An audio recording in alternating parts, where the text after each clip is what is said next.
നമസ്കാരം. ഒരു പുതിയ വീഡിയോയിലേക്ക് സ്വാഗതം ചെയ്യുകയാണ്. ഒരു അത്ഭുത കാഴ്ചയിലേക്കാണ് ഇന്ന് നയിക്കപ്പെടുന്നത്. ഒഴുകുന്ന ദ്വീപുകളും അവയിൽ ജീവിക്കുന്ന മനുഷ്യരും. തെക്കേ അമേരിക്കയിലെ പെറുവിനും ബൊളീവിയയ്ക്കും ഇടയിലുള്ള ടിറ്റിക്കാക്ക തടാകത്തിലെ യൂറോസ് ജനവിഭാഗത്തെ പറ്റിയാണ് ഇവിടെ വിവരിക്കുന്നത്. യൂറോസ് ജനങ്ങൾ നൂറ്റാണ്ടുകളായി തടാകത്തിൽ വളരുന്ന ടൊട്ടോറ എന്ന ജലസസ്യം ഉപയോഗിച്ച് ഒഴുകുന്ന ദ്വീപുകൾ നിർമ്മിച്ചാണ് ജീവിക്കുന്നത്. ഈ ദ്വീപുകൾ മണ്ണുകൊണ്ടല്ല, മറിച്ച് തടാകത്തിലെ ഞാങ്ങണ പുല്ലിൻ്റെ വേരുകളും തണ്ടുകളും കൂട്ടിക്കെട്ടി രൂപപ്പെടുത്തിയ വലിയ തട്ടുകളാണ്. ആദ്യം ടൊട്ടോറ പുല്ലിന്റെ വേരുകൾ ചേർത്ത് രൂപപ്പെടുന്ന വലിയ പൊങ്ങിക്കിടക്കുന്ന ഭാഗങ്ങൾ മുറിച്ചെടുക്കുന്നു. അവയെ കയറുകൾ കൊണ്ട് ബന്ധിച്ച് ഉറപ്പിക്കുന്നു. അതിന് മുകളിൽ വീണ്ടും വീണ്ടും പുല്ല് വിരിച്ച് കട്ടിയുള്ള തറയുണ്ടാക്കുന്നു. അതേ പുല്ല് ഉപയോഗിച്ച് വീടുകളും ഗോപുരങ്ങളും ചെറിയ വള്ളങ്ങളും നിർമ്മിക്കുന്നു. പുല്ല് അഴുകുന്നതിനാൽ ഇടയ്ക്കിടെ പുതിയ പുല്ല് മുകളിൽ ചേർക്കേണ്ടി വരും. അവർ എന്തുകൊണ്ടാണ് വെള്ളത്തിന് മുകളിൽ ജീവിക്കുന്നത്? ചരിത്രപരമായ ശക്തമായ ഗോത്ര വിഭാഗങ്ങളിൽ നിന്ന് രക്ഷപ്പെടാനും സുരക്ഷിതമായി ജീവിക്കാനുമാണ്. യൂറോസ് ജനങ്ങൾ തടാകത്തിന്മേൽ ഒഴുകുന്ന ദ്വീപുകളിൽ താമസം ആരംഭിച്ചു എന്ന് കരുതപ്പെടുന്നു. ആവശ്യമെങ്കിൽ ദ്വീപുകൾ മറ്റിടങ്ങളിലേക്ക് മാറ്റാനും കഴിയും. മത്സ്യബന്ധനമാണ് പ്രധാന ജീവിത മാർഗം. പക്ഷിവേട്ടയും ചെറിയ കൃഷി നടത്താറുണ്ട്. ഇന്ന് വിനോദസഞ്ചാരമാണ് പ്രധാന വരുമാന മാർഗങ്ങളിലൊന്ന്. പല ദ്വീപുകളിലും സൗരോർജ വൈദ്യുതിയും അടിസ്ഥാന വിദ്യാഭ്യാസ സൗകര്യങ്ങളും ലഭ്യമാണ്. ടിറ്റിക്കാക്ക തടാകം ഏകദേശം 3812 മീറ്റർ ഉയരത്തിലാണ് സ്ഥിതി ചെയ്യുന്നത്. ലോകത്തിലെ ഏറ്റവും ഉയരത്തിൽ സ്ഥിതി ചെയ്യുന്ന കപ്പൽ ഗതാഗതമുള്ള വലിയ തടാകങ്ങളിൽ ഒന്നാണിത്. പെറുവിലെ പൂനോ നഗരത്തിൽ നിന്ന് ബോട്ടിൽ ഈ ദ്വീപുകളിലേക്ക് എത്താം. യൂറോസ് ജനവിഭാഗം പെറുവിലെയും ബൊളീവിയയിലെയും ടിറ്റിക്കാക്ക തടാകവുമായി ചേർന്ന് നിൽക്കുന്ന അതുല്യമായൊരു തദ്ദേശീയ ജനവിഭാഗമാണ്. അവരുടെ ജീവിത രീതിയാണ് അവരെ ലോകത്തിലെ മറ്റു ജനവിഭാഗങ്ങളിൽ നിന്നും വ്യത്യസ്തരാക്കുന്നത്. ലോകത്ത് വളരെ അപൂർവമായി മാത്രം കാണപ്പെടുന്ന രീതിയിൽ അവർ സ്വയം നിർമ്മിച്ച ഒഴുകുന്ന ദ്വീപുകളിലാണ് താമസിക്കുന്നത്. ടൊട്ടോറ പുല്ല് ഉപയോഗിച്ചാണ് ദ്വീപുകളും വീടുകളും നിർമ്മിക്കുന്നത്. ടിറ്റിക്കാക്ക തടാകം അവരുടെ ജീവിതത്തിന്റെ കേന്ദ്രമാണ്. മത്സ്യബന്ധനം, ഗതാഗതം, ഭക്ഷണം, നിർമ്മാണ സാമഗ്രികൾ എന്നിവയെല്ലാം തടാകവും ടൊട്ടോറ പുല്ലും ആശ്രയിച്ചാണ് ഇരിക്കുന്നത്. ടൊട്ടോറ പുല്ലിന്റെ ബഹുമുഖ ഉപയോഗം വളരെയാണ്. വീടുകൾ, വള്ളങ്ങൾ, ദ്വീപുകൾ എന്നിവ നിർമ്മിക്കാൻ ഉപയോഗിക്കുന്നു. ചില ഭാഗങ്ങൾ ഭക്ഷണമായി ഉപയോഗിക്കുന്നു.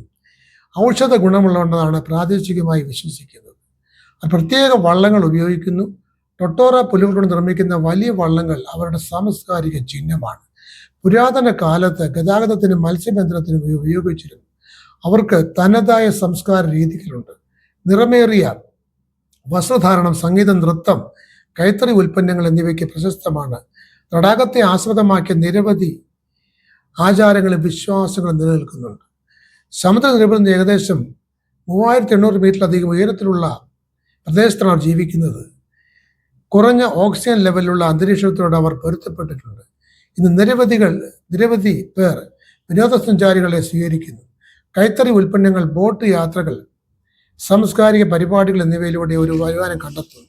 വിദ്യാഭ്യാസം, മൊബൈൽ ഫോൺ, സൗരോർജം തുടങ്ങിയ സൗകര്യങ്ങൾ യൂറോസ് നാമകത്തിൽ എത്തിയിട്ടുണ്ടെങ്കിലും അവരുടെ പാരമ്പര്യ ജീവിത രീതി ഇന്നും നിലനിൽക്കുന്നു. അതുകൊണ്ട് തന്നെ യൂറോസ് ജനതകൾ മനുഷ്യന്റെ പ്രകൃതിയുമായുള്ള സഹവർത്തത്തിന്റെ ശ്രദ്ധേയമായ ഉദാഹരണമായി കണക്കാക്കപ്പെടുന്നു. അവരുടെ ജീവിത ശൈലി ടിറ്റിക്കാക്ക തടാകത്തോടും ടൊട്ടോറ പുല്ലിനോടും വളരെ അടുത്ത് ബന്ധപ്പെട്ടിരിക്കുന്നു.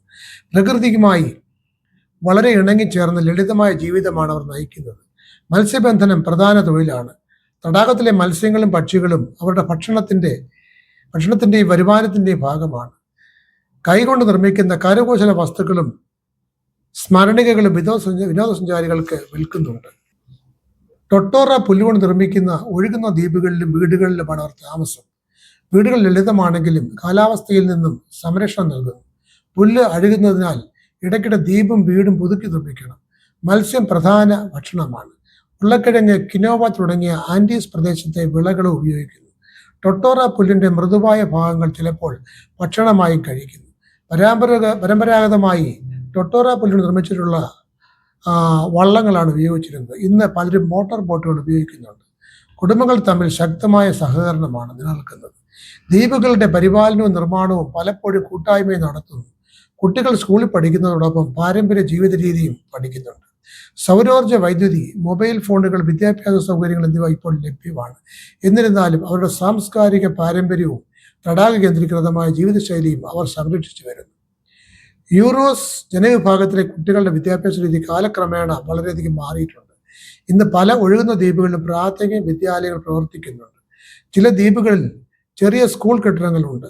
മറ്റു ചില സ്ഥലങ്ങളിലെ കുട്ടികൾ ബോട്ടിൽ അടുത്ത ദ്വീപിലേക്കോ കരയിലേക്കോ പോയി പഠിക്കുന്നു. പെറുവിലെ ദേശീയ പാഠ്യപദ്ധതിയാണ് സാധാരണയായി അവർ പിന്തുടരുന്നത്. സ്പാനിഷ് ഭാഷയാണ് പ്രധാന പഠന മാധ്യമം. ചില കുട്ടികൾ ഐമറ അല്ലെങ്കിൽ കൊച്ചുവ പോലുള്ള തദ്ദേശീയ ഭാഷകളും പഠിക്കുന്നു. സ്കൂളിലെത്താൻ പല കുട്ടികൾക്കും ദിവസവും ബോട്ടിൽ യാത്ര ചെയ്യേണ്ടി വരും. കാലാവസ്ഥയും തടാകത്തിലെ തിരമാലകളും ചിലപ്പോൾ പഠനത്തെ ബാധിക്കാറുണ്ട്. ഔപചാരിക വിദ്യാഭ്യാസത്തോടൊപ്പം മത്സ്യബന്ധനം, വള്ളനിർമ്മാണം, ടൊട്ടോറ പുല്ലുപയോഗിച്ച് വീടുകളും ദ്വീപുകളും നിർമ്മിക്കുന്ന രീതികൾ എന്നിവയും മാതാപിതാക്കളിൽ നിന്ന് മുതിർന്നവരിൽ നിന്ന് പഠിക്കുന്നു. അവർ പുസ്തക വിദ്യയും പാരമ്പര്യ ജീവിത നൈപുണ്യങ്ങളും ഒരുപോലെ അഭ്യസിക്കുന്നു. ഉന്നത പഠനത്തിനായി പല യുവാക്കളും പൂനെ പോലുള്ള കരയിലെ നഗരങ്ങളിലേക്ക് പോകുന്നു. ചിലർ പഠനം പൂർത്തിയാക്കി അധ്യാപകർ, ഗൈഡുകൾ, സർക്കാർ ഉദ്യോഗസ്ഥർ തുടങ്ങിയ ജോലികളിൽ പ്രവേശിക്കുന്നു. ആധുനിക വിദ്യാഭ്യാസവും അവരുടെ പാരമ്പര്യവും സംസ്കാരവും ഒരുമിച്ച് മുന്നോട്ട് കൊണ്ടുപോകാൻ അവർ ശ്രമിക്കുന്നു. ടിറ്റിക്കാക്ക തടാകം ദക്ഷിണ അമേരിക്കയിലെ ഏറ്റവും പ്രശസ്തമായ തടാകങ്ങളിലൊന്നാണ്. പെറുവിനും ബൊളീവിയയ്ക്കും ഇടയിലുള്ള ആൻഡീസ് പർവ്വതനിരകളിലാണ് ഇവ സ്ഥിതി ചെയ്യുന്നത്. പ്രകൃതി സൗന്ദര്യം, ചരിത്രം, സംസ്കാരം എന്നിവയുടെ അപൂർവ സംഘവുമാണ് ഈ തടാകം. ഏകദേശം 8372 ചതുരശ്ര കിലോമീറ്റർ വിസ്തീർണമുണ്ട്. വലിയ ശുദ്ധജല തടാകങ്ങളിൽ ഒന്നാണിത്. ഏറ്റവും ഉയരത്തിൽ സ്ഥിതി ചെയ്യുന്ന കപ്പൽ ഗതാഗതമുള്ള തടാകങ്ങളിലും ഒന്നാണ്. തടാകം ലക്ഷക്കണക്കിന് വർഷങ്ങളായി ഭൂമിശാസ്ത്രമായ മാറ്റങ്ങളിലൂടെ രൂപപ്പെട്ടതാണ്. ആൻഡീസ് പർവ്വതനിരകളുടെ ഉയർച്ചയും ഭൂവൽക്കരണവും പ്രക്രിയകളും ഇതിൻ്റെ രൂപീകരണത്തിൽ പ്രധാന പങ്ക് വഹിച്ചു. തടാകത്തിൽ നിരവധി ദ്വീപുകളുണ്ട്. കൃത്രിമ പുല്ലുകൊണ്ടുള്ള ദ്വീപ് കൂടാതെ നെയ്ത്തുകലയ്ക്ക് പ്രശസ്തമായ തക്കുലെ ദ്വീപ്, അമന്താനി ദ്വീപ്, ഇൻക സംസ്കാരവുമായി ബന്ധപ്പെട്ട വിശുദ്ധ ദ്വീപായ ഈസ്ല ഡെൽ സോൾ, ടിറ്റിക്കാക്കയിൽ മാത്രമായി കാണപ്പെടുന്ന ഭീമൻ ടിറ്റിക്കാക്ക തവള കൂടാതെ നിരവധി ജലപക്ഷികളുടെയും മത്സ്യങ്ങളുടെയും ആവാസ കേന്ദ്രമാണ്. ഞാങ്ങണക്കാടുകൾ നിരവധി ജീവജാലങ്ങൾക്ക് അഭയകേന്ദ്രമാണ്. പെറുവിലെ പുനോ നഗരമാണ് പ്രധാന കവാടം. ബോട്ടിൽ ദ്വീപുകളിലെത്താം. തദ്ദേശീയരുടെ സംസ്കാരം, സംഗീതം, നൃത്തം, ഭാഷ, ഭക്ഷണം എന്നിവ അനുഭവിക്കുവാൻ അവസരങ്ങളുണ്ട്. ടൊട്ടോറ ജലസസ്യം ചതുപ്പ് തീരങ്ങളിൽ ആഴം കുറഞ്ഞ ഭാഗങ്ങളിലും വളരുന്ന ജലസസ്യമാണ്. ശാസ്ത്രീയ നാമം സ്കീനോപ്ലേക്ടസ് കാലിഫോർണിക്കസ് എന്നാണ്. ഈ സസ്യത്തിൻ്റെ വെള്ളത്തിൽ മുങ്ങിക്കിടക്കാനുള്ള കഴിവ് ഒരു പ്രത്യേകതയാണ്. തണ്ടുകൾക്കുള്ളിൽ വായു നിറഞ്ഞ കോശങ്ങൾ ഉള്ളതിനാൽ അവ ഭാരം കുറഞ്ഞതും പൊങ്ങിക്കിടക്കുന്നതുമാണ്. മുറിച്ചെടുത്താലും വീണ്ടും വളരുന്നു. ഇത് പുനരുപയോഗിക്കാവുന്ന പ്രകൃതി വിഭവമാണ്.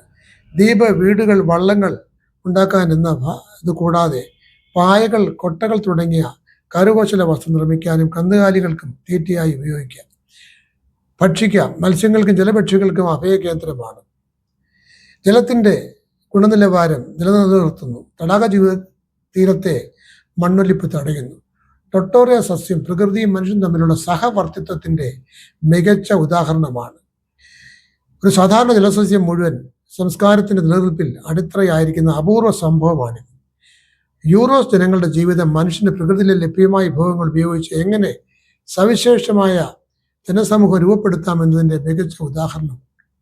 ടിറ്റിക്കാക്ക തടാകം അവരുടെ വീട് മാത്രമല്ല, അവരുടെ സംസ്കാരത്തിൻ്റെയും ജീവിതത്തിൻ്റെയും അടിത്തറ കൂടിയാണ്.